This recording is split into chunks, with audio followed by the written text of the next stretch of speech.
All right, some of the remarks made by the Prime Minister. Well, joining us now in the studio to give us their perspective on what Independence Day really means, Anjali Menon, one of India's finest artists. Thank you, ma'am, very much for being with us. And Lieutenant General Raj Kadyan, the former Deputy Chief of Army Staff. An important day for both of them. Also with us, we've got Nalini Singh, the senior journalist who also joins us, as does Prahlad Kakkar, joins us from Mumbai. Good morning, Prahlad. Rahul Bose also in Mumbai. And Sunita Narayanan joins us today. Let me just come to you, ma'am. What does this day really mean to you? Has your definition or your belief in Independence Day changed over the years? Well, I think that the greatest gift of independent India to us artists has been the freedom of expression. And for that we are really grateful, because today Indian art is being recognized globally. The whole art scene has become very, very important and huge. And that's because we've had freedom of expression and all the opportunities in which to work. But having said that, on a more pessimistic note, one cannot avoid the fact that the poor are starving.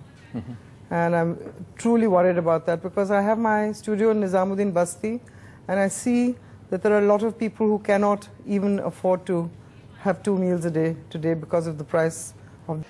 But before he goes, I actually had to ask Prahlad Kakkar another question. And Prahlad, when one speaks to you, one often speaks about your work as a director, as a producer, ad films, all of that, and your general willingness to speak about just about everything. But here's something we haven't spoken about ever. It's your interest in marine conservation.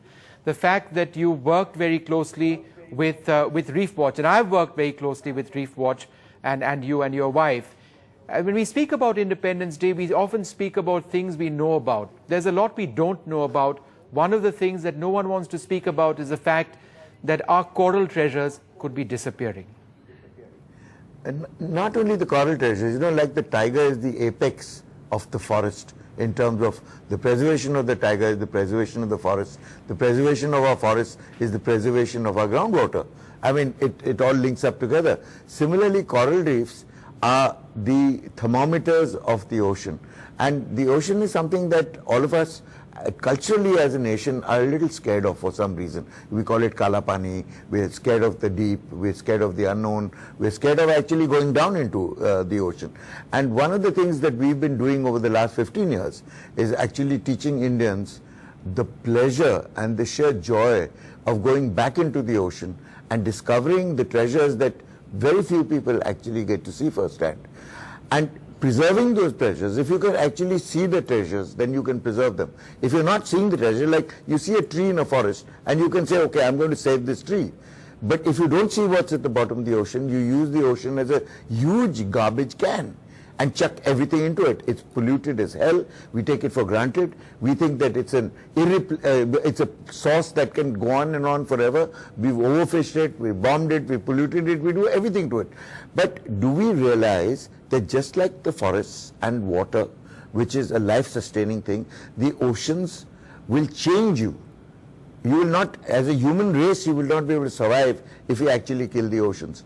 The coral reefs of this country and the rest of the world are the thermometers of the ocean.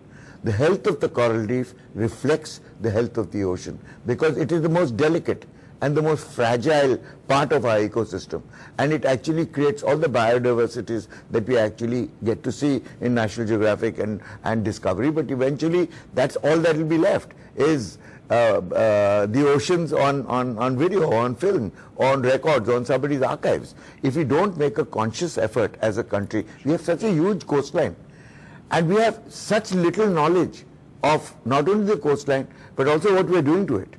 And it's really sad. So Reef Watch is an effort to try and teach our children what we've never actually learnt, which is to respect the oceans, to protect the oceans, and to protect the way we are as a people, because we're surrounded by the sea. Sure. And we depend on it for everything, from climate to food to recreation to the works.